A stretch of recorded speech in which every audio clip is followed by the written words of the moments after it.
Skip ചെയ്ത് പോകാൻ വരട്ടെ, കുറച്ച് കാര്യങ്ങൾ പറയാനുണ്ട്.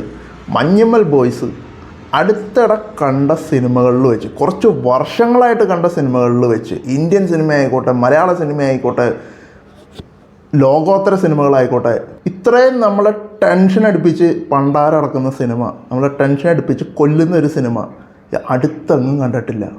ഒരു ഗംഭീര ത്രില്ലിങ് മൊമെൻ്റ് തന്നെയായിരുന്നു നമുക്ക് ആ സിനിമയിലെ ഉടനീളം നമുക്ക് ലഭിച്ചുകൊണ്ടിരുന്നത്. അങ്ങനെ ഒരു കിടിലൻ വേണമെന്നുണ്ടെങ്കിൽ നമുക്ക് ഹോളിവുഡ് സിനിമയിലെ ഏതൊരു ത്രില്ലിങ് സിനിമയെ വേണമെങ്കിലും, അല്ലെങ്കിൽ ഹോളിവുഡിലെ ഏതെങ്കിലും ഒരു സർവൈവൽ മൂവിയുമായിട്ട് നമുക്ക് തീർച്ചയായിട്ടും കമ്പയർ ചെയ്യാവുന്ന നമ്മുടെ മലയാളത്തിൻ്റെ ഒരു രത്നം തന്നെയാണ് മഞ്ഞുമ്മൽ ബോയ്സ്. കാരണം നമ്മൾ ഒരുപാട് സർവൈവൽ മൂവീസ് കണ്ടിട്ടുണ്ട്, പക്ഷേ അതിൽ നിന്നെല്ലാം ഒരു വ്യത്യസ്തത, അല്ലെങ്കിൽ ഒരു പുതിയൊരു ഫീല്, ആ ഒരു ടെൻഷൻ അടുപ്പിക്കുക എന്നൊക്കെ പറയുന്ന ആ ഒരു സാധനം ഒരു പുതിയതായിട്ട് നമുക്ക് ഈ മഞ്ഞുമ്മൽ ബോയ്സിലൂടെ ലഭിക്കുന്നുണ്ട്.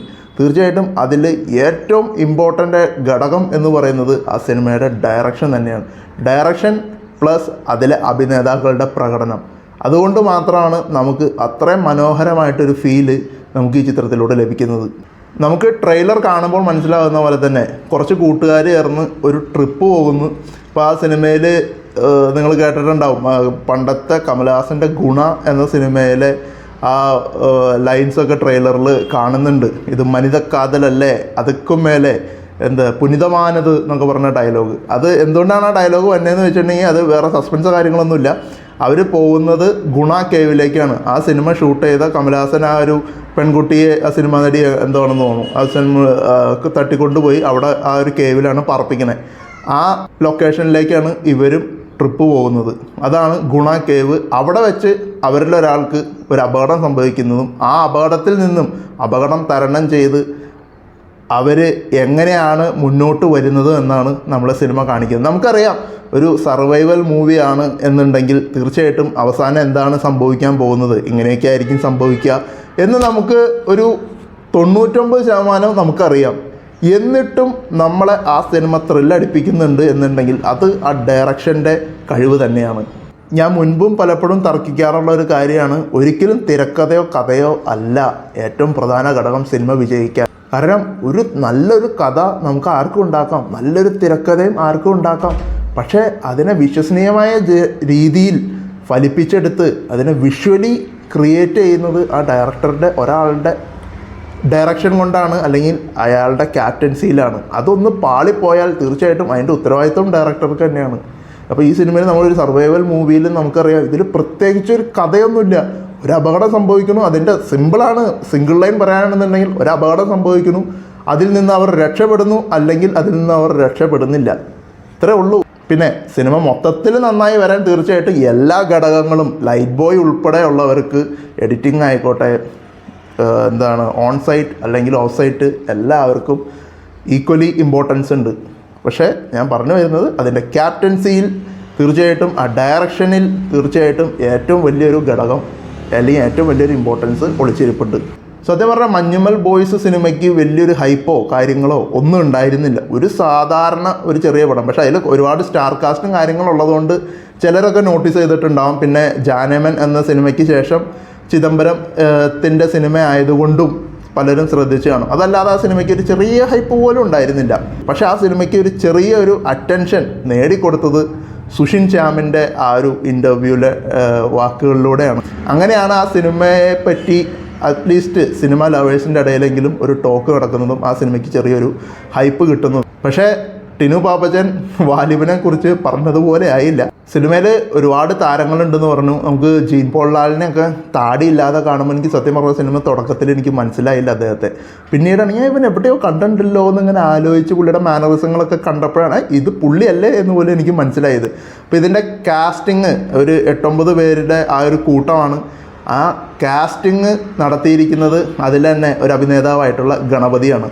അപ്പോൾ അദ്ദേഹത്തിൻ്റെ കാസ്റ്റിംഗ് വളരെ നല്ല രീതിയിൽ തന്നെ സിനിമയിൽ അത് ഉപകാരപ്പെടുന്നുണ്ട്. ഇപ്പോൾ ബാലു വർഗീസ് ആയാലും ദീപക് പറമ്പോലായാലും അങ്ങനെ എല്ലാവരും ആ സിനിമയിൽ ഓരോരുത്തർക്കും ഓരോരു റോളുണ്ട്. അപ്പോൾ അതിലൊരു പൊക്കമുള്ള ഒരു പുതുമുഖത്തിനെ കണ്ടിരുന്നു, അല്പം പൊക്കമുള്ള പക്ഷെ ഭയങ്കര എന്താ ഷോക്കിംഗ് ആയിട്ടൊക്കെ അഭിനയിക്കുന്ന ഒരാളുണ്ട്. അദ്ദേഹത്തിൻ്റെ പെർഫോമൻസ് വളരെ നന്നായിരുന്നു. പെർഫോമൻസ് വെച്ച് നോക്കുകയാണെന്നുണ്ടെങ്കിൽ ശ്രീനാഥ് ബാസി വേറെ വേറെ വേറെ ലെവല് സാധനമാണ് നമുക്ക് മുന്നിലേക്ക് വെച്ചിരിക്കുന്നത്. സൗബിനായാലും ഗംഭീരമായിട്ട് ചെയ്തു വെച്ചിട്ടുണ്ട്. ശ്രീനാഥ് ബാസിക്ക് ശരിക്കും പറഞ്ഞാൽ നല്ല കഴിവുകളും കാര്യങ്ങളൊക്കെ ഉണ്ട്. പിന്നെ വെറുതെ ഓരോ ഇൻ്റർവ്യൂവിൽ പോവുക, അവിടെ പോയി എന്തെങ്കിലും വായിൽ തോന്നിയത് പറയുക, പിന്നെ വിവാദങ്ങളിലേക്ക് സ്വയം ഇറങ്ങിച്ചെല്ലുക, ഇങ്ങനെയൊക്കെ ചെയ്യാതിരുന്ന അദ്ദേഹത്തിനൊരു ഭയങ്കരമായിട്ടൊരു ബ്രൈറ്റ് ഫ്യൂച്ചറുണ്ട്, ഒരു സംശയം വേണ്ട. അതേപോലെ തന്നെയാണ് ഷൈൻ നിഗം ആയാലും നല്ല അഭിനയിക്കാനും കഴിവും കാര്യങ്ങളൊക്കെ നമ്മൾ ഭൂതകാലത്തിലായാലും കുമ്പളങ്ങി നൈറ്റ്സിലായാലും ഒക്കെ കണ്ടാണ്. പക്ഷേ അവരവരുടെ നാക്കിനെ സ്വയം കൺട്രോൾ ചെയ്തേ പറ്റുള്ളൂ. പിന്നെ അതിൽ വരുന്ന ഫോറസ്റ്റ് ഉദ്യോഗസ്ഥരായാലും പിന്നെ 1-2 പോലീസുകാരായാലും നമുക്ക് എല്ലാവരും നല്ല ഭംഗിയായിട്ട് തന്നെ സിനിമയിൽ അഭിനയിച്ചിട്ടുണ്ട്. പിന്നെ നമ്മുടെ കൈദി സിനിമയിൽ പോലീസ് സ്റ്റേഷൻ പ്രൊട്ടക്റ്റ് ചെയ്ത് നിർത്തുന്ന പൊക്കഞ്ഞും കുറഞ്ഞ ആ ഒരു തമിഴ് നടനുണ്ടല്ലോ, പുള്ളിയൊക്കെ ഈ സിനിമയിലുണ്ട്. അങ്ങനെ എല്ലാം കൊണ്ടും പിന്നെ ഇതിൽ ശ്രീനാഥ് ബാസിയുടെ അമ്മയായിട്ട് അഭിനയിക്കുന്ന ഒരു ക്യാരക്ടറുണ്ട്. അദ്ദേഹത്തിൻ്റെ തുടക്കം നമുക്ക് വലിയൊരു ഇമ്പോർട്ടൻസ് ഒന്നും കാണുന്നില്ല എന്നുണ്ടെങ്കിലും ചെറിയ ചെറിയ അഭിനയങ്ങളൊക്കെ ഉള്ളൂ എന്നുണ്ടെങ്കിലും ക്ലൈമാക്സിലേക്ക് വരുമ്പോൾ ഒരു ഇമോഷണൽ രംഗമൊക്കെ നമുക്ക് വളരെ മനോഹരമായിട്ട് അവർ നമ്മളുടെ മുന്നിലേക്ക് എത്തിക്കുന്നുണ്ട്. പിന്നെ ഇതിലെടുത്ത് പറയേണ്ട കാര്യം ഇതിൻ്റെ ലൊക്കേഷനാണ്. ഇതിൽ ഒരു കേവാണ്, ഞാൻ പറഞ്ഞല്ലോ ഗുണ കേവാണ്. ഗുണ കേവിലെ കാഴ്ചകൾ കാര്യങ്ങളൊക്കെ ശരിക്കും നമ്മളെ ത്രില്ലടിപ്പിക്കും. പിന്നെ ടോട്ടലി ഒരു പുതിയ ഒരു ലൊക്കേഷൻ മലയാള സിനിമയിലൂടെ നമുക്ക് ലഭിക്കുമ്പോൾ നമുക്കതൊരു സ്ക്രീനിലും വലിയ സ്ക്രീനിൽ കാണുമ്പോൾ നമുക്കൊരു പുതിയൊരു എക്സ്പീരിയൻസ് ആണ്. നമ്മളിങ്ങനെ ടെൻഷൻ അടിച്ചിരിക്കുമ്പോൾ നമുക്ക് അവസാനം അതിൽ നിന്നൊരു റിലീഫ് കിട്ടുമ്പോൾ തിയേറ്ററിൽ ഒരു ഗംഭീര കയ്യടി കൂടി സിനിമയ്ക്ക് ലഭിച്ചു. കാരണം ആ സിനിമയിലെ അവരെങ്ങനെ ടെൻഷൻ അടിപ്പിച്ചു അതേ ഒരു ടെൻഷൻ നമ്മൾ പ്രേക്ഷകരിലേക്കും കൊണ്ടുവരാൻ, നമ്മളെ പ്രേക്ഷകരെ ആ സിനിമയിലേക്ക് ഹുക്ക് ചെയ്യാൻ അത് സംവിധായകന് സാധിച്ചത് കൊണ്ട് മാത്രമാണ്. പിന്നെ സിനിമയിൽ ഇവർ തുടക്കം മുതൽ മഴയൊക്കെ നനഞ്ഞ് വിറച്ചൊക്കെ ഇരിക്കണേ. അപ്പം നമ്മളും ഇങ്ങനെ തിയേറ്ററിൻ്റെ AC-യിലൊക്കെ നമ്മളിങ്ങനെ വിറച്ചിരിക്കുമ്പോൾ നമുക്കത് പെട്ടെന്ന് കണക്റ്റ് ആവും. പിന്നെ മാത്രമല്ല ഒരു തുടക്കം ട്രിപ്പൊക്കെ പോകുമ്പോൾ ഒരു വെള്ളമടിച്ചൊക്കെയാണല്ലോ ഇരിക്കണേ, എപ്പോഴും വെള്ളടിയും കാര്യങ്ങളൊക്കെയാണ്. അപ്പോൾ എൻ്റെ തിയേറ്ററിൽ എൻ്റെ ഫ്രണ്ടിലിരുന്നവരാണ് ആരൊക്കെയോ കുറച്ച് പേര് മദ്യപിച്ചിട്ടൊക്കെ ആയിരുന്നു വരുന്നത്. അപ്പോൾ അതിൻ്റെ ഒരു സ്മെല്ലും നമുക്ക് കിട്ടുന്നുണ്ട്. അപ്പോൾ എനിക്കൊരു 8D എഫക്റ്റും സിനിമയിലൂടെ ഈ സിനിമ കണ്ടപ്പോൾ എനിക്ക് തിയേറ്ററിൽ ലഭിച്ചു. പിന്നെ മുൻപും പലപ്പോഴും അവർ പറഞ്ഞിട്ടുള്ളതാണ്, ഇതിൻ്റെ അണിയറ പ്രവർത്തകർ ഒരു ട്രൂ സ്റ്റോറിയെ ബേസ് ചെയ്താണ് ഈ സിനിമ നിർമ്മിച്ചിരിക്കുന്നത്, അല്ലെ ഇതിൻ്റെ തിരക്കഥ സംഭവിച്ചിരിക്കുന്നത്. സിനിമയുടെ അവസാനം ആ ട്രൂ ഇൻസിഡൻറ്റിലുള്ള ഫോട്ടോസും അവരുടെ ട്രിപ്പിൻ്റെ ഫോട്ടോസും അവരെല്ലാവരെയും നമ്മളെ കാണിക്കുന്നുണ്ട്. അത് പറഞ്ഞപ്പോഴാണ് എനിക്കും ഇതേപോലെ ഒരു ഇൻസിഡൻറ്റ് എൻ്റെ ലൈഫിലുണ്ടായിരുന്നു. ഞാൻ സൗദിയിൽ വർക്ക് ചെയ്തുകൊണ്ടിരുന്ന സമയത്ത് ഞങ്ങൾ അവിടുത്തെ കുറച്ച് ഫ്രണ്ട്സ് ഇതേപോലെ തന്നെ ഒരു 8-9 പേര് ഞങ്ങൾ ഒരുമിച്ച് അവിടെ ഇങ്ങനെ ഒരു കേവ്സും കാര്യങ്ങളൊക്കെ ഉണ്ട്. അപ്പോൾ മുകളിൽ നിന്ന് നോക്കിയിട്ടുണ്ടെങ്കിൽ വലിയൊരു മരുഭൂമി പോലെ തോന്നുള്ളൂ. പക്ഷേ അതിൻ്റെ കുറച്ചുകൂടി അങ്ങോട്ട് പോയി കഴിഞ്ഞാലാണ് കേവ്സിലേക്കും കാര്യങ്ങളിലേക്കൊക്കെ നമുക്ക് ഇറങ്ങാൻ പറ്റുക. നമ്മളങ്ങനെ ഇറങ്ങിയും കയറിയും വലിയ അപകടമില്ലാത്ത വഴി കൂടെ റെസ്ട്രിക്റ്റഡ് ആയിട്ടുള്ള ഏരിയാസൊക്കെ നമ്മൾ അവോയ്ഡ് ചെയ്ത് നമ്മൾ അലൗഡ് ആയിട്ടുള്ള വഴി കൂടെ മാത്രം നടന്നു പോയപ്പോൾ ഒരുത്തനെ ആ ഒരു മന്ദബുദ്ധിക്ക് ആ കള്ള ഡാഷ് മോന് അവനൊരു തോന്നൽ നമുക്ക് എന്തുകൊണ്ട് ഈ വഴി കൂടെ പോയിക്കൂടാ. അവന് പിന്നെ ഇത്തിരി എന്താ പറയുക അഡ്വഞ്ചറൊക്കെ ഭയങ്കരമായിട്ട് ഇഷ്ടമുള്ള ഡാഷ് മോനാണ്. അപ്പോൾ അവൻ പറയും നമുക്ക് ഇതിൽ കൂടെ ഊർന്നിറങ്ങി, ഇത് റെസ്ട്രിക്റ്റഡ് ഏരിയ, അപ്പോൾ നമുക്ക് ഇതിൽ കൂടെ ഊർന്നിറങ്ങി നമുക്ക് അപ്പുറത്തേക്കൂടെ എത്തില്ലേ, ഇതിൽ കൂടെ പോയാൽ മറ്റൊടുത്ത് എത്തില്ലേ, ഇത് ഭയങ്കര എക്സ്പീരിയൻസ് ആയിരിക്കും, നമ്മൾ ഇനി ഇവിടെ വരാൻ പറ്റില്ല, ഭയങ്കര മോട്ടിവേഷനാണ്. നമ്മൾ പലരും പറയും എടാ വേണ്ട, നമുക്കറിയാത്ത സ്ഥലമാണ്, വെറുതെ എന്തിനാണ് റിസ്ക് എടുക്കണേ, നമ്മുടെ രാജ്യം കൂടിയല്ല വേറൊരു സ്ഥലമാണ്, അങ്ങനെ കാര്യങ്ങൾ. പക്ഷേ പുള്ളിക്ക് അങ്ങനത്തെ കാര്യങ്ങൾക്ക് ഭയങ്കര ക്രൈസ് എന്നല്ല, അത് ഒരു ബുദ്ധിയില്ലായ്മയാണ്. പക്ഷെ ആൾ നല്ല ബ്രൈറ്റും കാര്യങ്ങളായിട്ടുള്ള ആളാണ് കേട്ടോ. പക്ഷേ എങ്കിലും ഇങ്ങനത്തെ ചെറിയ മന്ദബുദ്ധിത്തരം കയ്യിലുണ്ട് എന്ന് മാത്രം. പുള്ളി അപ്പോൾ ഒരു 2 മലകൾ പോലെ നിൽക്കണ സംഭവത്തിൻ്റെ നടുക്കായിട്ടാണെങ്കിൽ ഒരു കിടങ്ങാണ്. അവിടേക്ക് താഴേക്ക് പോയിട്ട് നമുക്കിങ്ങനെ അറിയാം, പാറകൾ 2 സൈഡിൽ നിന്ന് ഇങ്ങനെ പാറകളൊക്കെ നിന്നിട്ട് നമുക്ക് അതിൻ്റെ എൻഡ് കാണാൻ പറ്റുന്നില്ല, അങ്ങനെ ഇരുട്ടിലേക്കേ പോണേ. അതായത് നല്ല നട്ടുച്ച വെയിൽ സമയത്ത് പോലും നമുക്ക് അടിയിൽ കൂടെ താഴേക്ക് നോക്കിയിട്ടുണ്ടെങ്കിൽ കുറേ നേരം ഈ വെയിൽ കൊണ്ട് ഇങ്ങനെ പാറകൾ കാണാം. പക്ഷേ ആ നേരെ കുഴി ചിലപ്പോൾ നേരെ ആയിരിക്കണമെന്നില്ല, ചിലപ്പോൾ ചരിവൊക്കെ ഉണ്ടെങ്കിൽ പിന്നെ നേരെ താഴേക്ക് കാണുന്നില്ല. അപ്പോൾ ആ ഒരു കിടങ്ങിൻ്റെ സൈഡിലുള്ള ഈ മലയിലേക്കൂടെ ഒരു ചെറിയൊരു പൊങ്ങിയ സ്ഥലമുണ്ട്, അതിൽ കൂടെ അവനവിടെ പിടിച്ച് കയറിയാൽ ഈ മലയുടെ മുകളിലെത്താം. ഒരല്പം ചെറിയ പൊക്കമുള്ള ഒരു ചെറിയൊരു കുന്നു പോലത്തെ സംഭവം, അതിൻ്റെ മുകളിലേക്ക് എത്താം. അപ്പോൾ അവിടെ ഭയങ്കര വ്യൂ ആയിരിക്കും എന്നും പറഞ്ഞ് ഇവൻ പെട്ടെന്ന് ഓടി ഈ സൈഡിലേക്ക് ഈ കിടങ്ങിൻ്റെ അതിൽ കൂടെ ചാടി കയറി ഈ ഒരു മലയുടെ അവിടേക്ക് ഇങ്ങനെ പിടിച്ച് നിൽക്കുകയാണ്. പക്ഷേ പുള്ളിക്ക് അവിടെ ഈ നമ്മളുടെ നാട്ടിലെ മണ്ണിൻ്റെ അവസ്ഥയോ കാര്യങ്ങളോ ഒന്നുമല്ല. നമ്മൾ പാറയായിട്ട് കാണുന്നതൊക്കെ നല്ല മണ്ണിൻ്റെ ഒരു ഉറച്ച ഭാഗങ്ങളാണ്. ശരിക്കും പറഞ്ഞാൽ അത് അത്ര സ്ട്രോങ് ആയിട്ടുള്ള പാറ പോലും അല്ല. പിന്നെ അവിടെ മരങ്ങളോ ചെടികളോ കാര്യങ്ങളോ ഒന്നുമില്ല. അപ്പോൾ പുള്ളിക്ക് തിരിച്ച് മുകളിലേക്ക് കയറാനും പറ്റണില്ല. താഴെയാണെന്നുണ്ടെങ്കിൽ ഇങ്ങനെ ഒരു കിടങ്ങിൻ്റെ അവസ്ഥ, ഇങ്ങോട്ടേക്ക് ചാടി വരാനും പറ്റുന്നില്ല. അങ്ങനെ ഒരു പൊസിഷനിലാണ് നിൽക്കുന്നത്. അവൻ ഒരു മുസ്ലിം കൂടിയാണ്. നല്ല അറബിയിൽ സകലമാന അവൻ്റെ അറബിക് ദൈവങ്ങളെയും അള്ളാനെയൊക്കെ വിളിച്ച് പ്രാർത്ഥിക്കണ ഭയങ്കര ഒരു ഭീകരമായൊരു എന്താ പറയുക ഒരു അന്തരീക്ഷമൊക്കെ അവിടെ ഉണ്ടായിരുന്നു. അപ്പം ഞങ്ങളാണെങ്കിൽ കുറേ പേര് മുന്നോട്ട് പോയി, കുറേ പേര് ഞങ്ങളവിടെ ഉണ്ട്. ഞങ്ങൾക്കാണെങ്കിൽ ഒന്നും ചെയ്യാൻ പറ്റുന്നില്ല. കാരണം ഇവിടെ ഒരു കിടങ്ങാണ്. നമുക്ക് അവനെ എങ്ങനെ നമുക്ക് അവിടെ പോയി നമ്മൾ ആരെങ്കിലും പിടിക്കാൻ പോയാൽ പോലും ചിലപ്പോൾ രണ്ടുപേരും കൂടി താഴെ പോവും. പിന്നെ മുകളിൽ നിന്നാണെന്നുണ്ടെങ്കിൽ ആർക്കും ഒന്നും മുകളിലേക്ക് വേറൊരു വഴി കൂടെ കയറാനും പറ്റുന്നില്ല, മുകളിലേക്ക് വലിച്ചു കയറ്റാൻ. അങ്ങനെ ഒരു ഭയങ്കര ഒരു വൃത്തികെട്ട സാഹചര്യത്തിൽ നിൽക്കുമായിരുന്നു.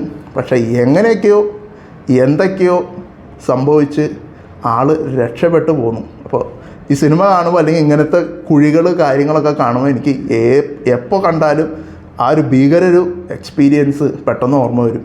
ഏത് അന്ധവിശ്വാസിയായാലും നിരീശ്വരവാദിയായാലും ആ സമയത്ത് സകലമാന ദൈവങ്ങളെയും, അത് മുസ്ലിം ദൈവങ്ങളെയല്ല, ഹിന്ദു ദൈവങ്ങളെയല്ല, ക്രിസ്ത്യൻ ദൈവങ്ങളെയല്ല, ലോകത്തുള്ള എല്ലാ ദൈവങ്ങളെയും അവൻ വിളിച്ചിരിക്കുന്നുള്ള കാര്യം ഞാൻ മനസ്സിലാക്കി. അപ്പോൾ നമ്മൾ സിനിമയിലേക്ക് വരാണെന്നുണ്ടെങ്കിൽ ഇതിൽ സിനിമയിൽ ഞാൻ പറഞ്ഞു ഒരാൾക്ക് ഒരു അപകടം സംഭവിക്കുന്നുണ്ട്. അതിലെനിക്ക് ഒരു ചെറിയൊരു വിയോജിപ്പുള്ളത്, ആ സിനിമയിലൊരു ഗംഭീര ഈ ഇതിലേക്കുള്ളൊരു വീഴ്ച കാണിക്കുന്ന സീനുണ്ട് കേട്ടോ. നമ്മളൊരു വേറെ ലെവലാണ്. നമുക്കൊരു ഹോളിവുഡിലൊക്കെയാണ് നമുക്ക് അങ്ങനത്തെ ഒരു സീക്വൻസ് കിട്ടുക.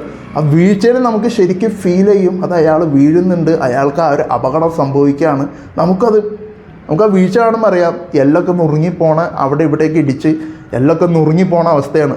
പക്ഷേ ഏറ്റവും അവസാനം നമ്മൾ പിന്നെ കാണുമ്പോൾ അയാളെ ആൾക്കാർ പിടിച്ചൊക്കെ നടന്നു വരുന്ന സീനൊക്കെ കാണുമ്പോൾ അതിൽ എന്തൊക്കെയോ ഒരു സ്പെല്ലിംഗ് മിസ്റ്റേക്ക് നമുക്ക് തോന്നും. ഇവനല്ലടെ ഇവിടെ വീണേന്നുള്ള. പക്ഷേ അതൊരു സിനിമേനെ ബാധിക്കുന്നൊന്നുമില്ല.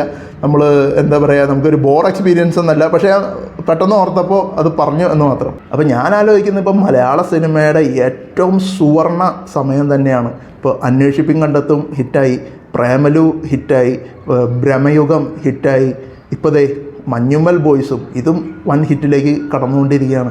അപ്പം ഈ ഫെബ്രുവരി മാസത്തിൽ ഇറങ്ങിയ എല്ലാ പടവും ഗംഭീര അഭിപ്രായമായിട്ടാണ് മുന്നോട്ട് പോകുന്നത്.